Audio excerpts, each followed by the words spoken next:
அல்ஹம்துலில்லாஹி ரப்பில் ஆலமீன் வஸ்ஸலாத்து வஸ்ஸலாமு அலா சய்யிதினா முஹம்மதின் வ ஆலிஹி வ ஸஹ்பிஹி அஜ்மஈன் வ பஅத். ஃபக்கத் क़ால அல்லாஹு தஆலா ஃபீ மஹ்கமிஹி தன்ஸீல் வ ஃபுர்கானிஹில் மஜீத் பஅத அஊது பில்லாஹி மினஷ் ஷைத்தானிர் ரஜீம். யா அய்யுஹல்லதீன ஆமனு தக்குல்லாஹ ஹக்க துகாத்திஹி வ லா தமூதுன்ன இல்லா வ அன்தும் முஸ்லிமூன். யா அய்யுஹன் நாஸ் இத்தகூ ரப்பக்குமுல்லதீ ஹலகக்கும் மின் நஃப்ஸின் வாஹிதா وخلق منها زوجها وبث منهما رجالا كثيرا ونساء واتقوا الله الذي تساءلون به والأرحام إن الله كان عليكم رقيبا. يا أيها الذين آمنوا اتقوا الله وقولوا قولا سديدا يصلح لكم أعمالكم ويغفر لكم ذنوبكم ومن يطع الله ورسوله فقد فاز فوزا عظيما. சர்வ புகழும் புகழ்ச்சியும்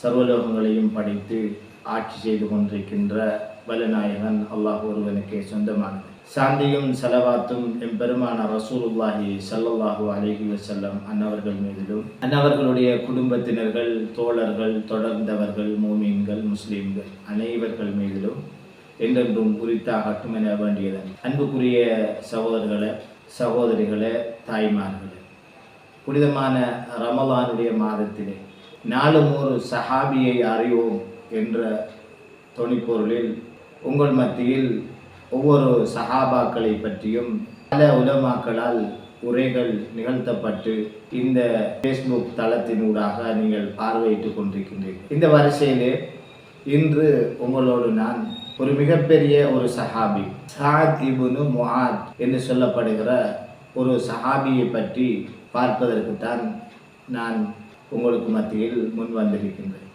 இந்த சஹாபியை பொறுத்த மட்டுக்கும் இவருடைய பேர் சாத், இவருடைய தந்தையினுடைய பேர் முஆத் ரலியல்லாஹு அன்ஹு. இந்த சஹாபியை பற்றி மிக பிரபல்யமான பல செய்திகள் ஹதீஸ்களிலே சொல்லப்பட்டிருக்கின்றது. குறிப்பாக சில செய்திகளை உங்களோடு பகிர்ந்து கொள்ளலாம் நினைக்கின்றேன். இந்த நபித்தோழரை பொறுத்த மட்டுக்கும் தனது 30வது வயதிலே இஸ்லாத்தை ஏற்றுக்கொண்டார்கள். அதுவும் நபிகள் நாயகம் ஸல்லல்லாஹு அலைஹி வஸல்லம் அவர்கள் மக்காவிலே இரகசிய பிரச்சாரத்தை மேற்கொண்டிருந்த போது ஹஜ்ஜுக்காக வருகை தந்திருந்த மக்கள் அல்லாஹ்வுடைய தூதர் ஸல்லல்லாஹு அலைஹி வஸல்லம் அவர்களிடத்திலே அக்கபா என்ற இடத்தில் வைத்து புனித இஸ்லாத்தை தழுவினார்கள். அந்த அக்கபாவினுடைய உடன்படிக்கைகளுக்கு பிறகு ரசூலுல்லாஹி ஸல்லல்லாஹு அலைஹி வஸல்லம் அவர்கள் மதீனாவுக்கு இஸ்லாத்தை போதிப்பதற்காக முஸ்அப் இப்னு உமைர் ரலியல்லாஹு அன்ஹு அவர்களை அனுப்பி வைத்தார்கள். அதாவது மதீனாவுக்கு அங்கே அக்கபாவிலே வைத்து இஸ்லாத்தை ஏற்றுக்கொண்டவர்களுக்கு மார்க்கத்தை கற்றுக் கொடுப்பதற்காகவும் அதே போன்று மற்றவர்களுக்கு இஸ்லாத்தை பிரச்சாரம் செய்வதற்காகவும் என அனுப்பினார். அந்த முஸ்அப் ரலியல்லாஹு அன்ஹு அவர்களிடத்திலே தான் இந்த சாத் இப்னு முஆத் ரலியல்லாஹு அன்ஹு அவர்கள் இஸ்லாத்தை தழுவி கொண்டார்கள். அன்புக்குரிய சகோதரர்களே, இந்த சாத் ரலியல்லாஹு அன்ஹு அவருடைய நிகழ்வுகளை பற்றி நாங்கள் பார்க்கின்ற போது 30 வயதில் இஸ்லாத்தை ஏற்ற இவர்கள் தனது 36வது வயதில் வஃபாத்தாகிவிட்டார். அவர்கள் இஸ்லாத்திலே வாழ்ந்த காலம் வெறும் 6 ஆண்டுகள் மட்டும்தான். ஆனால் அந்த ஒரு சிறிய காலத்துக்குள் அவர்கள் பத்ர் யுத்தத்தில் கலந்து கொண்டார்கள், உஹது யுத்தத்தில் கலந்து கொண்டார்கள், ஹந்தக் என்று சொல்லப்படுகிற அஹ்ஸாப் அந்த யுத்த காலத்திலே கலந்து கொண்டார். அதே போன்றுதான் இந்த சஹாபியை பொறுத்த மட்டுக்கும் இவர்கள் மரணித்த போது இவருடைய மரணத்திற்காக வேண்டி அந்த நிகழ்வை ஒட்டி அல்லாஹ்வுடைய அர்ஷே அதிர்ந்தது, அசைந்தது என்ற ஒரு செய்தி ஹதீஸ்கள் இடம்பெற்று. அதே போன்றுதான் இவருடைய ஜனாசாவுக்காக 70,000 மலக்குகள் கலந்து கொண்டார்கள் என்ற செய்திகளையும் நாங்கள் பார்க்கின்றோம். ஹதீஸிலே வருகிறது, ரசூலுல்லாஹி ஸல்லல்லாஹு அலைஹி வஸல்லம் அவர்கள் சொன்ன ஒரு செய்தி. அதாவது இந்த சஹாபி ஹந்தக் யுத்தத்திலே ஷஹீதாக்கப்படுகின்றார். அந்த நேரத்திலே அவர்களுடைய ஜனாசா அவர்கள் ஷஹீதாக்கப்பட்ட அந்த நிகழ்வில் ரசூலுல்லாஹி ஸல்லல்லாஹு அலைஹி வஸல்லம் சொல்லுகின்றார்கள், இஹ்தஸ அர்ஷுர் ரஹ்மான் லிமௌத்தி சஅத் இப்னு முஆத் ரலியல்லாஹு அன்ஹு. சஅத் இப்னு முஆத் அவர்களுடைய மரணத்திற்காக வேண்டி அல்லாஹ்வுடைய அர்ஷே அதிர்கிறது என்று ரசூலுல்லாஹி ஸல்லல்லாஹு அலைஹி வஸல்லம் அவர்கள் சொல்கின்றார்கள். அதாவது இந்த ஹதீஸுக்கு இப்னு ஹஜர் ரஹிமஹுல்லாஹ் தனது ஃபத்ஹுல் பாரியிலே விளக்கம் சொல்லுகின்ற போது சொல்லுகின்றார்கள், அர்ஷ் அதிர்ந்தது என்று சொன்னால் இவர்களுடைய வருகைக்காக அது மகிழ்ச்சியை வெளிப்படுத்தியது என்று சொல்லி அவர்கள் விளக்கம் சொல்கின்றார்கள். அந்த அளவுக்கு அல்லாஹ்வுடைய அர்ஷ் இவர்களுடைய வருகையொட்டி மகிழ்ச்சியை வெளிப்படுத்திய ஒரு செய்தி. அங்கே இருந்த சஹாபாக்கள் இந்த சஅத் இப்னு முஆத் ரலியல்லாஹு அன்ஹு ஷஹீதாக்கப்பட்ட போது மிகப்பெரிய கவலைக்குள்ளாயினார்கள்.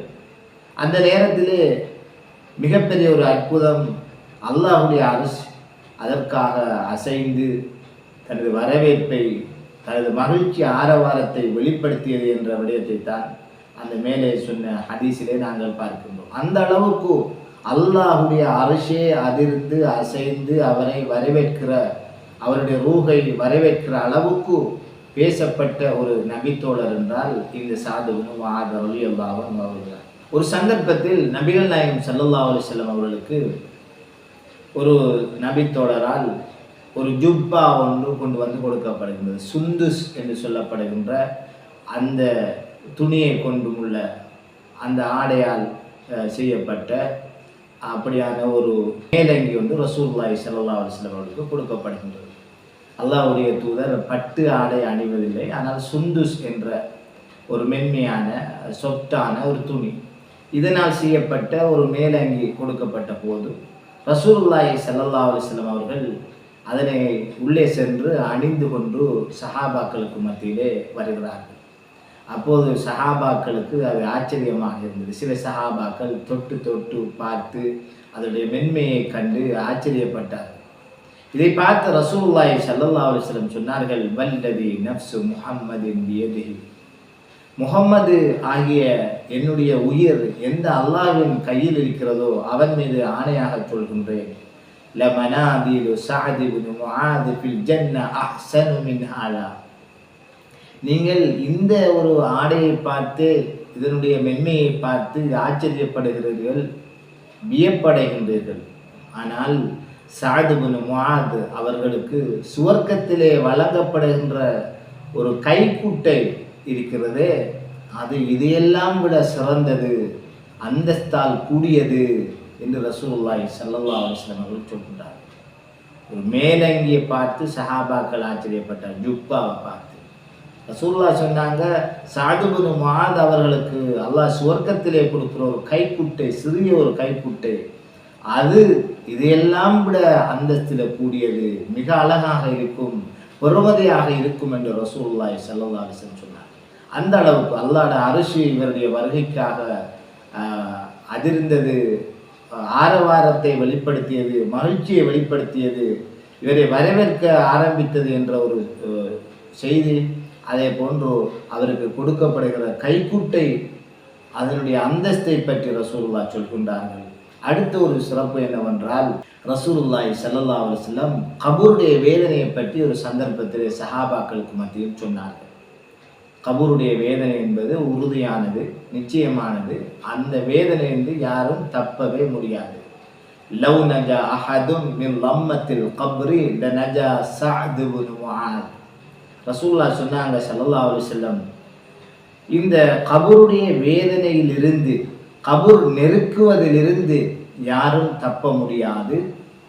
அப்படி யாராவது தப்புவதாக இருந்தால் சஅத் இப்னு முஆத் தப்பியிருப்பார், அவரை கபர் நெருக்காமல் இருந்திருக்கும் என்று சொல்லிவிட்டு ரசூலுல்லாஹி ஸல்லல்லாஹு அலைஹி வஸல்லம் சொன்னார்கள், நிச்சயமாக அந்த கபர் சஅத் இப்னு முஆதையும் நெருக்கியது, பிறகு அவரை விட்டு விலகிவிட்டது என்று அல்லாஹ்வுடைய தூதர் மிகப்பெரிய மன வருத்தத்தோடு கவலையோடு வெளிப்படுத்தினார். அந்த அளவுக்கு மிக ஒரு உயர்ந்த சஹாபி. அல்லாஹ்வுடைய தூதர் அவருக்கு அந்த கபருடைய வேதனை வந்த என்ற ஒரு விடயத்தை அவர்களாலே தாங்க முடியவில்லை. எனவே தான் சொன்னார்கள், கபருடைய வேதனை உறுதியானது, அதிலிருந்து யாரும் தப்ப முடியாது. அப்படி தப்புவதாக இருந்திருந்தால் சஅத் இப்னு முஆத் தப்பியிருப்பார். ஆனாலும் அவரையும் அந்த கபூர் நெருக்கியது, பிறகு அவரை அதை விட்டு விட்டது என்று ரசூலுல்லாஹி ஸல்லல்லாஹு அலைஹி வஸல்லம் அவர்கள் குறிப்பிட்டார். அதே போன்று அன்புக்குரிய சகோதரர்களே, இந்த சஅத் இப்னு முஆத் ரலியல்லாஹு அன்ஹு அவர்களுக்கு இன்னும் ஒரு சிறப்பு என்னவென்றால், இவர்களை பொறுத்த மட்டிற்கும் நபிகள் நாயகம் ஸல்லல்லாஹு அலைஹி வஸல்லம் அவர்களுடைய காலத்திலே, அதாவது நபிகளார் ஸல்லல்லாஹு அலைஹி வஸல்லம் மக்காவிலே இருந்து மதீனாவுக்கு ஹிஜ்ரத்து போகிற நேரம் மதீனாவிலே 2 கோத்திரங்கள் காணப்பட்டது. ஒன்று அவுஸ் என்று சொல்லப்படுகிற கோத்திரம், இன்னொன்று ஹஸ்ரஜ் என்று சொல்லப்படக்கூடிய கோத்திரம். இந்த அவுஸ் ஹஸ்ரஜ் ஆகிய 2 குழுவினர்களையும் பொதுவாக அன்சாரிகள் என்றுதான் சொல்லப்பட்டது. ஆனால் இந்த சஅத் இப்னு முஆத் ரலியல்லாஹு அன்ஹு அவர்களை பொறுத்த மட்டுக்கும் அவர்கள் சையீதுல் அவுஸ் கோத்திரத்தாருக்கு தலைவராக காணப்பட்டார். அதே போன்று சஅத் இப்னு உபாதா ரலியல்லாஹு அன்ஹு அவர்கள் ஹஸ்ரஜ் என்று சொல்லப்படுகிற கோத்திரத்துக்கு தலைவராக அந்த சமூகத்தை வழிநடத்தி கொண்டிருந்தார்கள். எனவே இந்த 2 பெரும் சஹாபாக்கள், சஅத் இப்னு முஆத் ரலியல்லாஹு அன்ஹு, அதே போன்று சஅத் இப்னு உபாதா ரலியல்லாஹு அன்ஹு, 2 மிக பெரும் சஹாபாக்கள் அன்சாரிய தோழர்களை வழிநடத்துகிறவர்களாக இருந்திருக்கின்றார்கள். மக்காவில் இருந்து மதீனாவுக்கு ஹிஜ்ரத் சென்ற நேரம் நபிகள் நாயகம் ஸல்லல்லாஹு அலைஹி வஸல்லம் அவர்களுக்கு அந்த மக்கா நகரத்தை விட்டு மதீனாவுக்கு போன அந்த சந்தர்ப்பங்களிலே அது ஒரு புதுமையான ஒரு இடமாகவும், அங்கே ஒத்துழைப்புகள் இல்லாத ஒரு சூழலும், மற்றவருடைய ஒத்துழைப்பு தேவையான ஒரு நிலவரமும் அங்கே காணப்பட்டது.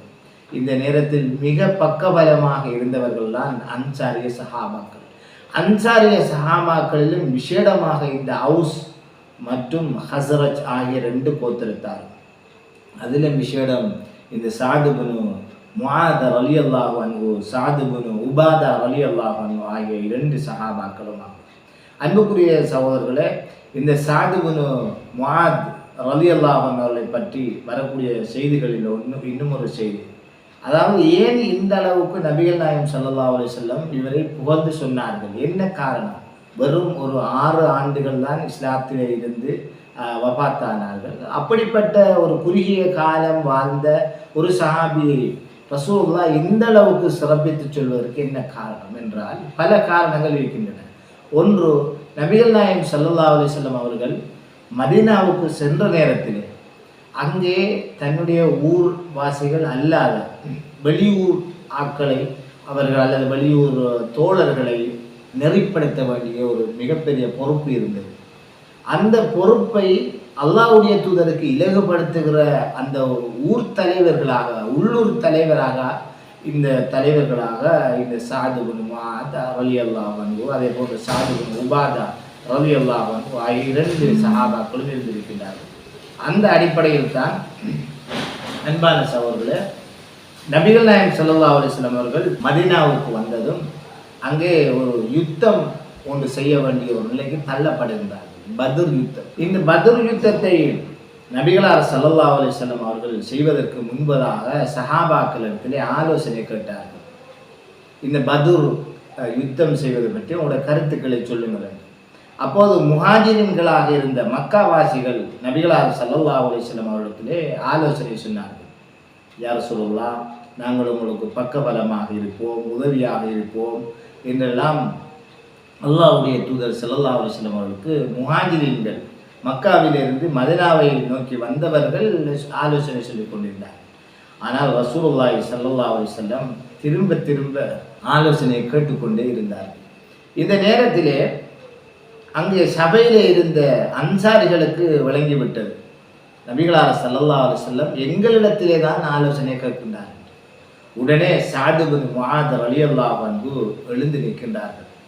எழுந்து நின்று அந்த சஹாபி சொன்னார்கள், அல்லாஹ்வுடைய நபியே, நீங்கள் எங்களை நோக்கித்தான் எங்களுடைய கருத்தை தான் கேட்கிறீர்கள் என்று எங்களுக்கு விளங்கிவிட்டது. நாங்கள் சொல்லுகின்றோம், நிச்சயமாக நாங்கள் உங்களை ஈமான் கொண்டிருக்கின்றோம், உங்களை உண்மைப்படுத்தியிருக்கின்றோம், நாங்கள் சான்று பகர்கின்றோம், நீங்கள் கொண்டு வந்தது உண்மையான மார்க்கம் என்று நாங்கள் சான்று பகர்கின்றோம். அதே போன்று நாங்கள் உங்களுக்கு செவிமடுப்போம், கட்டுப்படுவோம் என்கிற ஒரு வாக்குறுதியை உங்களுக்கு தருகின்றோம். அல்லாஹ்வுடைய நபியே, நீங்கள் விரும்பிய இடங்களுக்கு செல்லுங்கள், அங்கெல்லாம் நாங்கள் உங்களோடு இருப்போம். நீங்கள் எங்கு போகின்றீர்களோ அங்கெல்லாம் நாங்கள் உங்களோடு இருப்போம். ஃபவல்லதி பஅஸக பில் ஹக்கி, எந்த சத்தியத்தை கொண்டு அல்லாஹ் உங்களை அனுப்பினானோ அந்த அல்லாஹ்வின் மீது நாங்கள் ஆணையிட்டு சொல்கின்றோம். அதாவது அல்லாஹ்வுடைய நபியே, இந்த கடலிலே எங்களை நீங்கள் குதியுங்கள் என்று சொன்னாலும் நாங்கள் அதற்கும் தயாராக இருக்கிறோம் என்று சொல்கின்றார். எப்படிப்பட்ட ஒரு வாழ்க்கை, எப்படிப்பட்ட ஒரு வாக்கு அந்த நபித்தோழர்கள் சொல்கின்றார்கள் என்று சிந்திப்பார். ஸஅத் இப்னு முஆத் ரலியல்லாஹு அன்ஹு தான் தலைமை தாங்கி இருக்கிற அவுஸ் கோத்திரத்தின் சார்பாக சொல்லக்கூடிய ஒரு வார்த்தை, அல்லாஹ்வுடைய நபியே, உங்களை இந்த சத்திய மார்க்கத்தை கொண்டு அனுப்பிய அல்லாஹ்வின் மீது ஆணையிட்டு சொல்கின்றோம், நீங்கள் இந்த சத்தியத்தை வழிநடத்துவதற்காக உங்களுக்கு நாங்கள் பக்கபலமாக இருப்போம். நீங்கள் இந்த கடலிலே குதியுங்கள் அல்லது நடவுங்கள் என்றாலும் அதற்கும் நாங்கள் தயாராக இருக்கின்றோம். நாங்கள் பின்வாங்க மாட்டோம். அல்லாஹ்வுடைய நபியே, நாங்கள் எங்களுடைய எதிரிகளை பொறுமையாக நின்று போராடுவோம். அதே போன்று அவர்கள் சொல்லுகின்றார்கள், உங்களுடைய கண் குளிர்ச்சி அடைகின்ற அளவுக்கு உங்களோடு நாங்கள் நின்று போராடுவோம் என்று அந்த நபித்தோழர் சொல்லுகின்றார்கள். அன்பான சகோதரர்களே, அந்த அளவுக்கு இந்த செய்திக்கு பிறகுதான் ரசூலுல்லாஹ் பத்ர் களத்திலே போராடுவதற்கு முன் வருகிறார்கள். பத்ர் களம் என்பது அல்லாஹ்வுடைய தூதருடைய வாழ்க்கையில் இப்படி ஒரு யுத்தம் செய்த அனுபவமே கிடையாது. அவர்கள் எதிரிகளை விட பலத்தால் குறைந்தவர்கள். அந்த நேரத்தில் அதுவும் வெளியூரிலே வந்து அவர்கள் எதிரிகளை எதிர்கொள்ள வேண்டிய ஒரு சூழல். இப்படியான நிலையில் அவர்களுக்கு மிகப்பெரிய தைரியத்தை கொடுத்த, மிகப்பெரிய ஒரு பக்கபலமாக இருந்து செயற்பட்ட ஒரு கோத்திரமாக அந்த ஹவுஸ் கோத்திரத்தினுடைய தலைவர் ஸஅத் இப்னு முஆத் ரலியல்லாஹு அன்ஹு அவர்கள் இருந்தார்கள். இதற்கு பிறகுதான் ரசூலுல்லாஹி ஸல்லல்லாஹு அலைஹி வஸல்லம் அவர்கள் களத்திலே நின்று போராடுவதற்கு முன்வந்தார்கள். இவ்வளவு சிறப்பு மிக்கவர்கள். நாங்கள் இப்படியான சந்தர்ப்பங்களிலே எந்த அளவுக்கு அல்லாஹ்வுடைய தூதர் ஸல்லல்லாஹு அலைஹி வஸல்லம் அவர்களுக்கு சஹாபாக்கள் பக்கபலமாக இருந்தார்கள் என்ற விடயங்களை பார்க்கலாம். அதே போன்றுதான் இன்னும் ஒரு செய்தி என்னவென்றால், நபி ஸல்லல்லாஹு அலைஹி வஸல்லம் அவர்கள் மதீனாவுக்கு சென்றதும் அங்கே உள்ள கோத்திரங்களோடு ஒப்பந்தம் செய்து வைத்திருந்தார்கள். அவர்களுக்கு மத்தியில் பல ஒப்பந்தங்கள், உதாரணமாக அங்கே அடிக்கடி அங்கே இருந்த யூதர்கள் தங்களுக்கு மத்தியில் சண்டை பிடித்துக் கொண்டிருந்தார்கள். எனவே அவர்களுக்கு மத்தியில் அந்த பிரச்சனைகள் நடைபெறாமல் இருப்பதற்கும், அதே போன்று அவர்கள் முஸ்லிம்களோடு சண்டைக்கு வராமல் அல்லது பிரச்சனைப்படாமல் இருப்பதற்குமான ஒப்பந்தங்கள். ஆனால் அந்த ஒப்பந்தங்களை பனு குறைலா என்று சொல்கிற அந்த கோத்திரத்தார் மீறிவிட்டார்கள். இந்த நேரத்திலே ரசூலுல்லாஹி ஸல்லல்லாஹு அலைஹி வஸல்லம் அவர்கள் இந்த பனு குறைலாவோடு பேச்சுவார்த்தை நடத்தி இவர்களுக்கு என்ன நடவடிக்கை எடுப்பது என்ற ஒரு விஷயம் அங்கே பேசப்பட்ட போது, அந்த நேரத்திலே ஒருவரை ஜட்ஜஸாக, தீர்ப்பு வழங்குகின்றவராக, நடுவராக இருந்து அவர்களுடைய விஷயத்திலே தீர்ப்பு சொல்வதற்கு அல்லாஹ்வுடைய தூதர் விரும்பினார்கள்.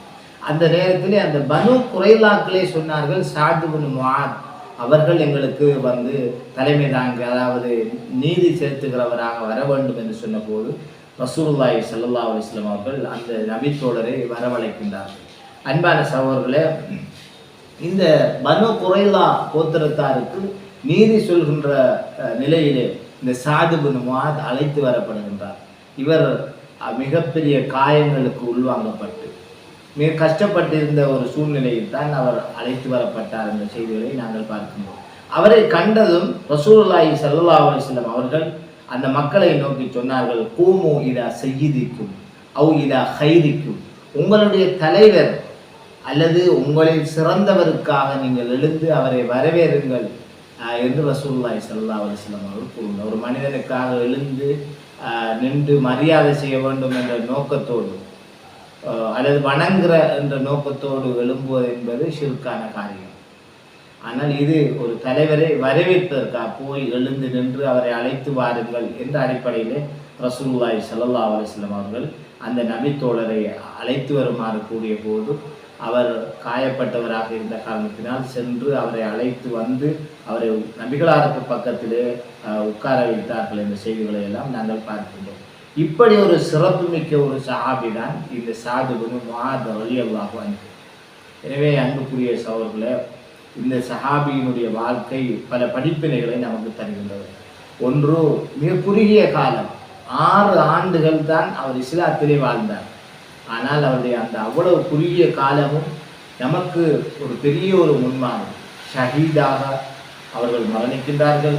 அதே போன்று மக்காவிலிருந்து மதீனாவுக்கு வந்த ரசூலுல்லாஹி ஸல்லல்லாஹு அலைஹி வஸல்லம் அவர்களுக்கு மிகப்பெரிய பக்கபலமாக நின்று இந்த தீனை அவர்கள் முன்கொண்டு செல்வதற்கு ஒத்துழைப்பாக உதவியாக இருந்தார்கள். இதனால்தான் அல் குர்ஆன் அந்த அன்சாரிய சஹாபாக்களை குறித்தும் மற்ற ஏனைய சஹாபாக்களை குறித்தும் சொல்கின்றது. ரலியல்லாஹு அன்ஹும் வரதுவான், அல்லாஹ் அவர்களை பொருந்தினான், அவர்களும் அல்லாஹ்வை பொருந்திக் கொண்டார்கள் என்று அல் குர்ஆன் பேசுகின்றது. எனவே இந்த சஹாபாக்களை பற்றி நாங்கள் தெரிந்து கொண்டோம். அவருடைய தியாகங்கள், அவருடைய முன்மாதிரிகள் நமது வாழ்க்கையிலும் நாமும் இஸ்லாத்தை சரியாக பின்பற்றுவதற்கு, நாமும் இஸ்லாமிய மார்க்கத்துக்காக ஒத்துழைப்பு வழங்குவதற்கு ஒரு முன்மாதிரியாக எடுத்து இந்த அடிப்படையில் நாமும் செயற்படுவதற்கு முயற்சிப்போமாக. வல்லவன் அல்லாஹ் நம் எல்லோருக்கும் அருள் புரிவானாக. வஆகிரு தஅவானா அனில் ஹம்துலில்லாஹி ரப்பில் ஆலமீன்.